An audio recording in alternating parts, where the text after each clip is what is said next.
Hello, bonjour, je vais parler de Meghan Markle, on va parler de Archie, on va parler de la famille royale, de si oui ou non ils sont racistes. Donc, il faut qu'on explique quelque chose, parce qu'il y a une narrative qui revient chaque fois dans la bouche de ceux qui ne veulent pas croire qu'il y a eu une remarque raciste faite en ce qui concerne la couleur de peau du petit Archie, même si ce n'est pas du racisme, c'est quand même des préjugés inconscients, comme le prince Harry a bien voulu le dire. Ce qu'il faudrait que les gens comprennent, c'est que demander quelle couleur un enfant aura quand il a des parents de couleurs différentes, ce n'est pas un problème.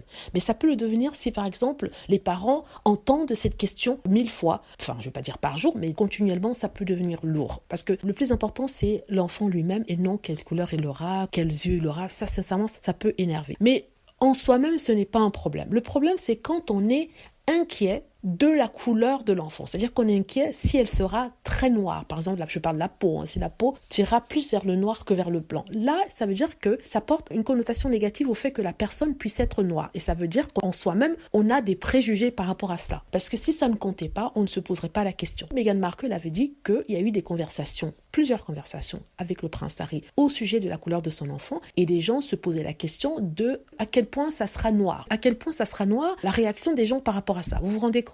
Ils n'ont pas dit « Oh mon Dieu, quel beau petit bébé Betty, je me demande s'il aura aussi le teint de Meghan Markle ou s'il sera plus bronzé avec ses tâles méditerranéens ou ses tâles exotiques. Oh, quel beau bébé Betty. » Non, c'est pas ça qui a été dit. Ce qui a été raconté d'après Meghan et le prince Harry, c'est que « Oh mon Dieu, imagine s'il devient très noir, comment les gens vont réagir ?» Quand on dit les gens vont réagir, on parle d'un public anglais à 80% blanc. Donc c'est ça où est le problème. Ce n'est pas qu'ils aient demandé « Ah mon Dieu, quelle couleur il aura? Est-ce qu'il va avoir la couleur de Meghan Markle, des cheveux roux du prince Harry ?» Ce n'était pas ça. Quand Meghan Markle elle a parlé d'une inquiétude par rapport à ça. Et quand il y a une inquiétude, ça veut dire que c'est problématique.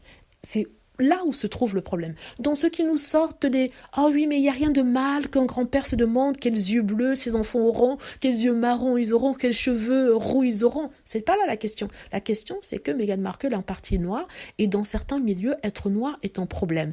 Et d'ailleurs, quand le prince Harry a épousé Meghan, il y avait un groupe nationaliste raciste qui disait qu'elle venait teinter le sang de la famille royale avec cet apport noir, n'est-ce pas, dans ses veines. Et du coup, le fait qu'on se pose la question sur quelle serait la teinte de la peau du petit Archie, si ça tire plus vers le noir, ça peut être problématique et comment les gens vont réagir. C'est là où se trouve le problème. Donc j'espère que j'ai bien expliqué aux personnes qui ne comprennent pas après qu'on leur expliquait 1875 fois ou font semblant de ne pas comprendre, parce qu'il y a des gens comme ça qui savent de quoi on parle, mais parce qu'ils ne veulent pas accepter que quelqu'un puisse avoir eu des préjugés racistes, des préjugés négatifs par rapport à une race en particulier, ils vous sortent ça, mais non, ils essaient de vous prendre pour vous tourner en bourrique, on va dire. Donc voilà, j'espère que j'ai bien expliqué. Donc si vous, par exemple, vous voyez un couple avec un enfant métis, vous pouvez dire « Oh, je le trouve mignon », n'allez pas lui dire « Oh, il a la couleur de sa maman, il a les yeux de son papa ». Sincèrement, pour un couple mixte, souvent ça peut être énervant parce que vous n'êtes pas la seule à avoir dit ça, même si ça vient d'un bon cœur. Sincèrement, ça peut être lourd. Et aussi, toute curiosité n'est pas forcément bonne. Si vous voyez un enfant métis beau, pensez-le dans votre tête. Ah, ce qu'il est mignon, qu'il est beau. N'allez pas parler de oui,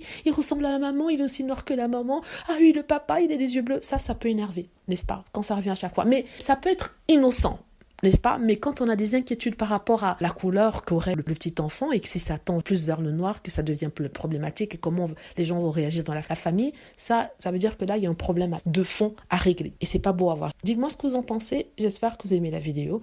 N'hésitez pas à cliquer sur like si c'est le cas, à vous abonner pour plus de vidéos et à cliquer sur la petite cloche afin de être averti lorsque je poste une nouvelle vidéo. Merci.